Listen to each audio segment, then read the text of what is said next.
Okay, love.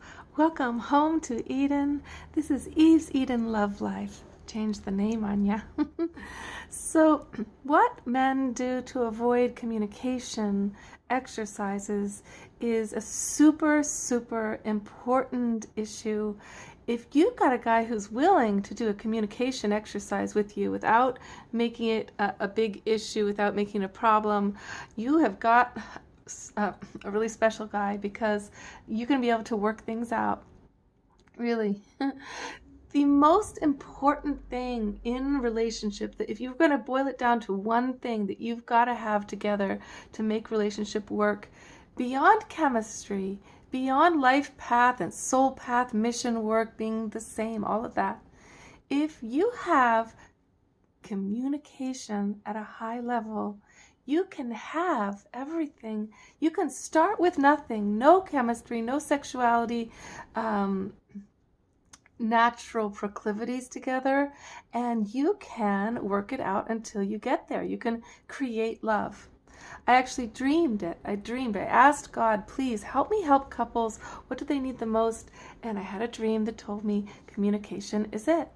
So when you begin to ask men to please do communication exercises with you, you're going to often come up against this huge resistance, because the reason you want the communication exercise in the first place is because as a woman, you're feeling like you're not being listened to, probably. You are being talked over. Your sentences are being answered for you. They're assuming what you said is there through their own interpretation, rewriting your intention. All of these things that make it absolutely almost like you start to feel hysterical as a woman. You start to feel absolutely powerless. Powerless because your power is in your ability to communicate, of course, for all of us. Our power is in our voice. And our freedom is in our communication too. We can change the world when we're allowed to speak, free speech, right? But in a relationship, if one or the other people doesn't have the free speech option because the other person is talking over them, talking louder, talking faster, changing their words, not listening, there's a hysterical level of feeling of impotence, of total powerlessness. So what happens is the man will say, usually the first thing he'll say is, well, my last relationship, I never needed this. You're the only woman I've ever met who actually is telling me that I need to do a communication exercise. Just tell me what you want, because otherwise you're obviously a less quality woman. Like, you're not as good a match for me because I never had this problem with anybody else. You're a problem woman for wanting this communication to happen, right? Have you been through that?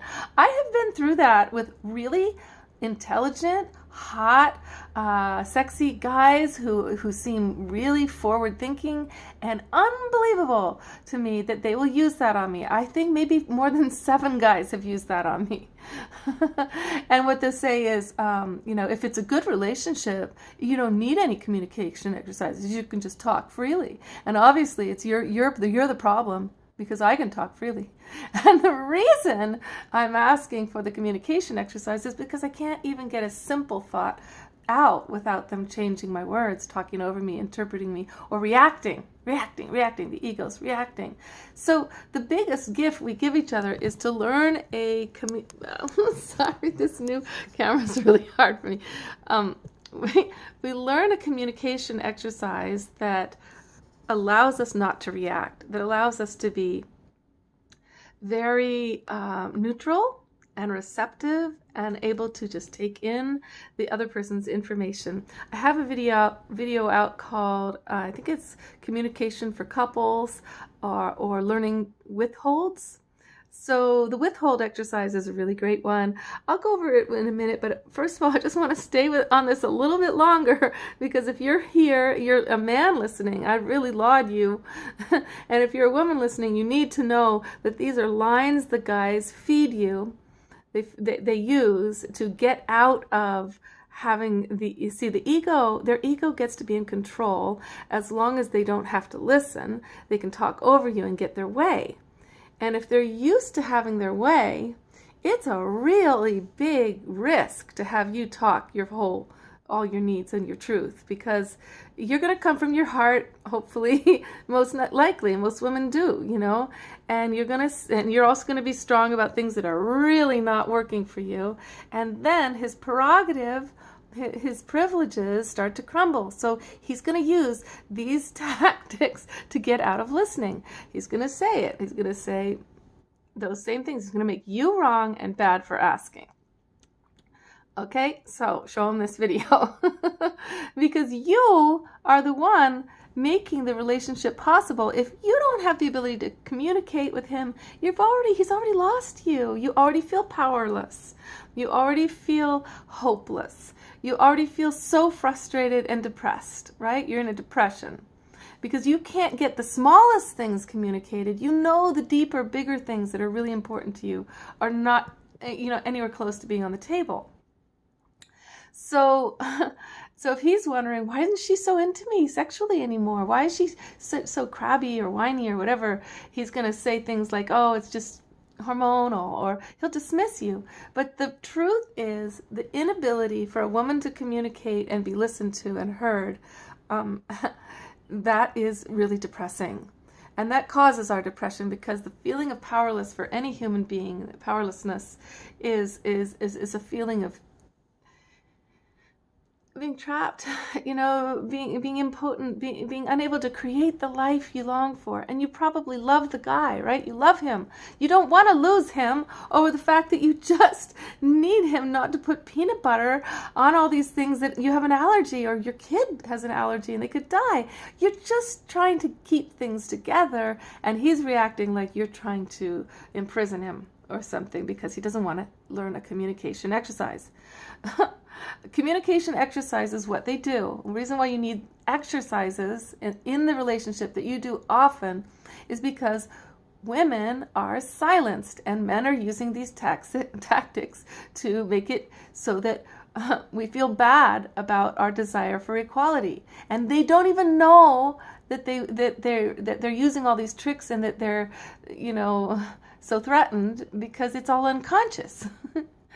But in the communication exercises, what happens is it's designed into the exercise that both people get to be heard, both people get to speak freely and completely.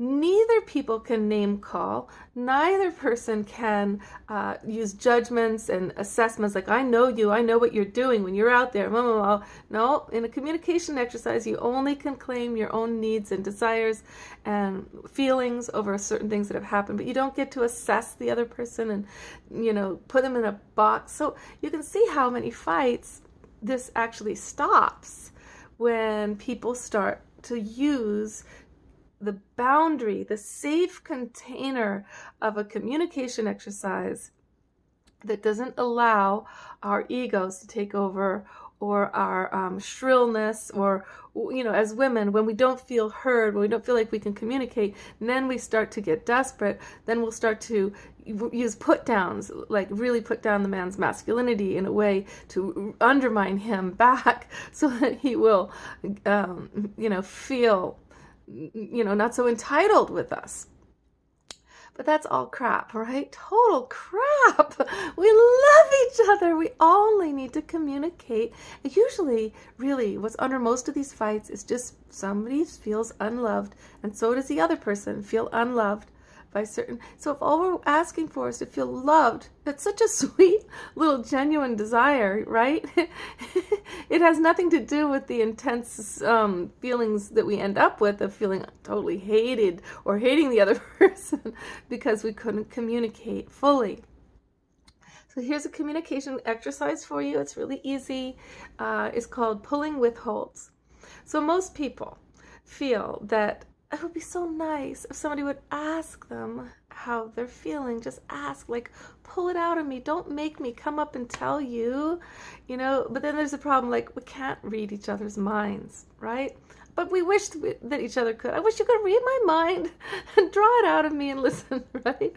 So this is called pulling withholds, because you're pulling the information out of each other, which in itself is a healing. To feel that the other person cares enough that they're going to pull out the information that you need them to know.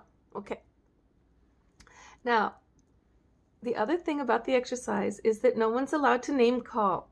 No one's allowed to use this as a rampage for, this is not a so much about catharsis. You can do that at another time, like maybe before this exercise, go running or throwing leaves or rocks in the river or whatever if you want to get out frustration. This is really just more about clarity.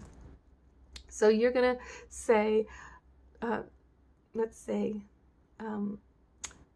Susan, tell me something you've been withholding from me. Susan says, well, when this happened, you know, when you didn't come home and I was waiting for you all night and you didn't call, I started to feel really scared at first. And as time went on, it changed when I realized that you got home and you didn't even care that I'd been waiting. Then I felt angry. I felt so angry. I felt like you didn't care about me, and it wasted my whole evening. Okay, so the other person's listening. Bobby, let's say. Bobby says, thank you. Thank you, Susie. Tell me something you've withheld from me. Now Susie goes on from there. Well, I wanted to say that I really loved that outfit you wore the other night. You looked so hot. You turned me on so much when you wear that outfit. And I want to thank you. I never got to thank you for doing that for me, for visiting my family. And I wanted to say that it made me feel like, wow, I just wish that we went out more, to dress up together more. Bobby's listening. He doesn't jump in and say, oh yeah, oh thank you, oh I know what you mean, or I don't have time for that, you can't ask more from me. He doesn't, no reactions. Okay, no reactions. That's the job of the person listening. Says, thank you, Susie, tell me something you've withheld from me. Now, Bobby keeps asking that same question and keeps on saying thank you. And there's a time limit. Let's say you each are taking 20 minutes. Okay, to have the other person pull things out of you and to keep being listened to. Now, after the timer goes off, ding, Bobby asks Susie 3 more times, tell me something you've withheld from me. Now, Susie, first time probably says, well, I'm done. I really am. I said it all.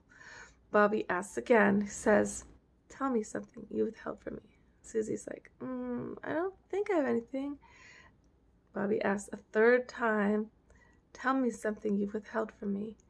Now this time, something bubbles up from underneath, something that normally is never said. This happens when you ask the last 3 times. Usually it's something from out of nowhere, and Susie's like crying. She's like, oh my God, I just want to go roller skating with you. You know, it's something out of nowhere.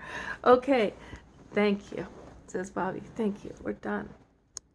Now, so you've noticed that these withholds, they can be positive or negative. You don't have to stick with negative stuff. They can be anything in the world. Now, does Bobby have to repeat back Susie? No, he doesn't. He doesn't have to do that. He heard her in total silence. He said, thank you. Now, that being thanked, having them ask and thanking you is a huge healing for especially the feminine. Because we want to have it drawn out of us, and we just want the person to feel thankful for the privilege of hearing our intimacy reality. Okay, so now tables turn. Susie's got to ask Bobby same questions. Bobby, tell me something you would help from me. Now, Bobby's going to say whatever he wants. He's going to say whatever came up for him. Now, he might be responding to some of the things Susie just said. You know, gosh, I didn't know you love that suit so much. I'm so sorry. I refused to wear it last year, you know. Or he might respond to that, or he might not. He doesn't have to, okay? In your turn, you can respond to what you've heard the other person say or not, but you're just sharing what's there for you. What when you hear the phrase, what have you withheld from me? It doesn't really necessarily mean you've withheld something. It's just that phrase works to bring out things that have been unsaid, hidden, buried, waiting to come out and be shared. Okay?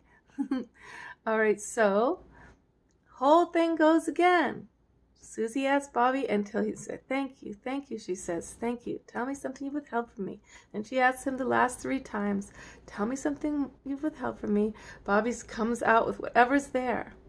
All right, so now all of this stuff has been shared and neutralized in a way because there's been no reactivity, no big emotions to this, okay? No one's talked over each other, no one's finished each other's sentences. But now we're on to round 2. In round 2, this is where you do address the things that you've heard the other person share. It's the cleanup round, okay? You do exactly the same thing. Tell me something you've withheld from me. And then, thank you. Keep doing that. And this time, feelings that came up over what they said or your truth or your reality. Susie said that she wanted Bobby to always come home early, and Bobby's saying, I just can't. I need time to blow off steam before I come home. I've got to go running. And then she's, and it comes out through this. There will be information that comes out that actually has the solution in it, where Bobby hears that Susie's needing more connection, and he realizes, oh, I don't have to give up my running. She doesn't mind that. She likes that space that time of the day. She actually wants to go roller skating. I love roller skating. You know what I mean? Like, by listening deeply, hearing each other back and forth. Thank you. Tell me something you withheld from me. Thank you. In neutrality, you learn so much. You learn who the person really is. All these fears of who you thought they were and the impossibility of the situation, it actually really looks different. And maybe you find out you are totally incompatible. Well, that's good to know too, okay? Because you can't just keep expecting to get along if you really deeply have totally different needs from each other, okay? All right, love. Love you. Love life. Okay, darling? Do this communication exercises and do not say to anyone that because they want a communication exercise, they are less worthy, they are less of a good relationship, because it is the sign of great love. If a person wants to have clear communication with you, they want to empower you. They want to hear you. They want to join with you on a journey that's subtle, okay? So it's a compliment that they want to do this exercise. Don't feel that it's going to hem you in, because it's going to give you freedom when you can really say what you want, what you care about, and what you feel without a person reacting and without any fight happening. Oh my goodness, you become so effective at creating a life together. Remember, communication is the most important thing for all couples in relationship to have a happy life together. Positive communication. And add to that, okay, lots of positive comments in your withholds, okay? So remember the Gottmans talk about how couples that last have 5 positive things they say for every 1 negative thing they say to each other. So if you have a string of negatives to say, you better have a whole pile of positives that you've thought of to go with it, of what you love about the person, okay? What you're thankful for, what they give you, and what the gift is in your great time together, the gift of your time together. Okay, love you, love life. Welcome home to Eden.